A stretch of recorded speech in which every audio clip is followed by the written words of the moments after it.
جاری ما کفرنچین اوی پارسگه ما داخواست برای غازه استمانی مش حکومت که چنکی بهایی گلک بلند بوده اما ویا بده کنترل کنش لای پارسگاه دو کنج قایم قامی دو که و ل رگریل ما تگره و کو خوبیشاندان نه تگرن هزت امنای راسته رگریل مکر ل او بویا اگر اوی خربه بونه ابو که غاز شوی که برچاف بلند بو که راستا خو خدا نت کمپانی گازت بیش نمده غازه به 8 گرانت لید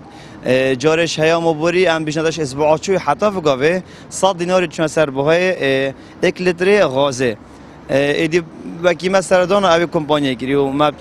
خو گاندی که غاز هوا گرانه اونا هم آگدار کردن که غاز ده 8 گرانت لید او نرمال و ورگرد چی گفت او الدف ما وکو شریکه باید که گنجایه لی بو نام پیش گنجانی نه باید گلک بلند بو چونکی نام پیش راستی حق تعباد است خوی راضی اگر پاره که جان بتماله بس اگر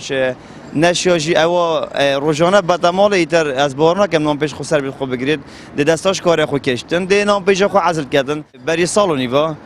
سعر غازه 275 دینار بون باشی 5 دینار 5 دینار 25 بلند بو حتی افریقا گشته 575 دینار